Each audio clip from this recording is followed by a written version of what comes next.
Cielos de ocasiones. Luz y sal. Doctrina social para niños, los guardianes de los valores. Lección número 14. Aplicación de la doctrina social cristiana. Ya después de haber mostrado los 8 capítulos anteriores, es posible que nuestros niños se sientan algo confundidos, algo complicados en cómo actuar, en qué decidir, cómo llevar a cabo esta labor, pero tenemos que hacerles ver lo fácil que puede ser llevar la doctrina social.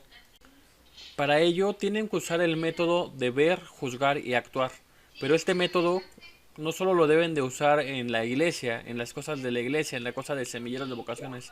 Hay que irles inculcando que lo usen en su vida diaria. De esa forma tendrá un mayor impacto en el bienestar propio, en el bienestar de ellos y en el bienestar de los que los rodean. Ahora bien, como vemos esta labor que podría ser algo abrumante para ellos, tenemos que recordarles que siempre Dios les va a dar la libertad. Ellos pueden hacerlo o no hacerlo. Es la voluntad de ellos la que lo decida. Pero obviamente hacerles ver que las recompensas de hacerlo pues son muchísimo mayores.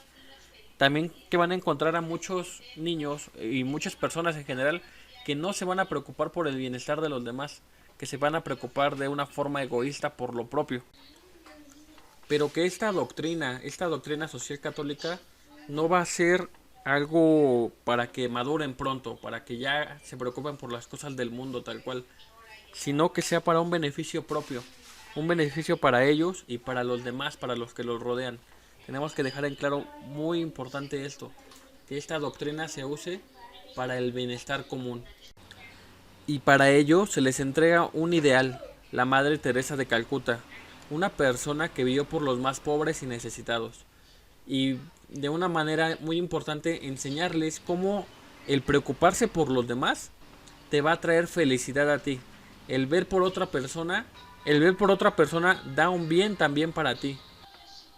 Y ahora bien, aquí viene una lista de grandes personajes, de grandes ideales que pueden o que han cambiado el mundo.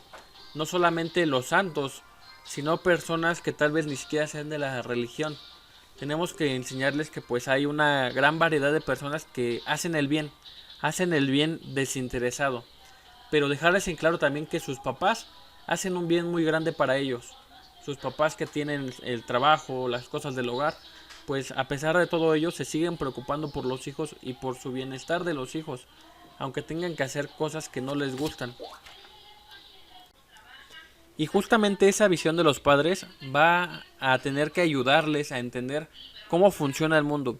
En un mundo donde encontramos a gente que realmente no se preocupa por los demás, se preocupa por lo propio, como les dije hace un momento, a gente que está preocupada por los demás. Son esos héroes, no esos superhéroes de la televisión, sino esos héroes que se enfocan en el bienestar de los demás. El vecino, el cuñado, el bombero, el médico, todos aquellos se van a ir enfocando en el bienestar de los demás. Tenemos que ayudarles a ellos también a entender esta parte muy importante.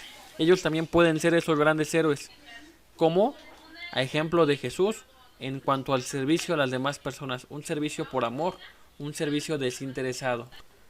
Y luego, para reforzar el entendimiento de esta doctrina social, pues nos dan la parábola del buen samaritano, donde Jesús nos explica cómo debemos de ser al actuar con las demás personas, cómo debemos de preocuparnos desinteresadamente por ellas, y también quién es el que más necesita de nuestra ayuda, pues el prójimo, que es el próximo a nosotros, el más cercano a nosotros. ¿A quién tenemos que ayudar? A quien lo necesite, que esté más cerca de nosotros. Pero no solamente eso, sino que al final de esta parábola Jesús pregunta que quién es el prójimo de aquella persona que fue asaltada, que fue golpeada. Él le contesta: el que se apiadó de él.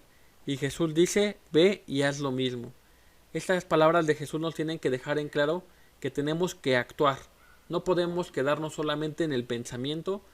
Tenemos que hacerle ver a nuestras semillitas que tenemos que llegar a la acción, al buscar el bien del prójimo, del que esté más cerca de nosotros. Después continuamos con las directrices. Hay que ver que las directrices son el conjunto de orientaciones que nos dirigen a un fin determinado, y que la doctrina social también tiene sus directrices. que si estas directrices cambian, ya no se está logrando el fin de la doctrina social. Podrá ser alguna doctrina, pero ya no va a ser la doctrina social católica. Algunas de estas directrices son el respeto a la dignidad de la persona humana, donde el punto clave va a ser la moral. Entre más moral o menos moral sea, será que se acerque o se aleje a su fin. Y otro de ellos es el diálogo respetuoso, donde vamos a encontrar soluciones a los problemas de todos. Por ello es importante que no solamente se escuche la voz de los que me caen bien, la voz de mis amigos, la voz de las personas en las que yo confío, sino la voz de todos. Todos tenemos algo importante que aportar para el bienestar común. Por último, llegamos a los principios de la doctrina social de la Iglesia. Estos principios no deben de faltar nunca. Son muy importantes que se cumplan, que se lleven a cabo. Estos principios están fundamentados en el magisterio de los papas y los obispos, pero también en las Sagradas Escrituras y en la enseñanza de los padres de la Iglesia. Por ahora en esta lección solo veremos el primer principio, que es la dignidad humana. ¿Cómo podemos entender esta dignidad humana? Tenemos que ir a la esencia de la humanidad. ¿Qué somos en esencia?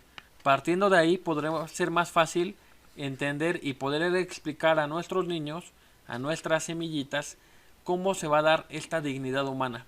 La esencia de nosotros como seres humanos es el ser hijos de Dios. Ese es el valor que tenemos como humanos. Teniendo en cuenta tan altísimo valor, pues la dignidad humana será más fácil de respetar, teniendo en cuenta que el prójimo es hijo de Dios. La importancia de hacer entender esto parte de ahí también, que el hombre ha sido creado a imagen de Dios y a semejanza de un Dios que es amor, un Dios que está siempre al servicio de los demás. Y bueno, hermanos, eso sería todo de mi parte. Vayamos a ser luz y sal en el mundo. Hasta luego.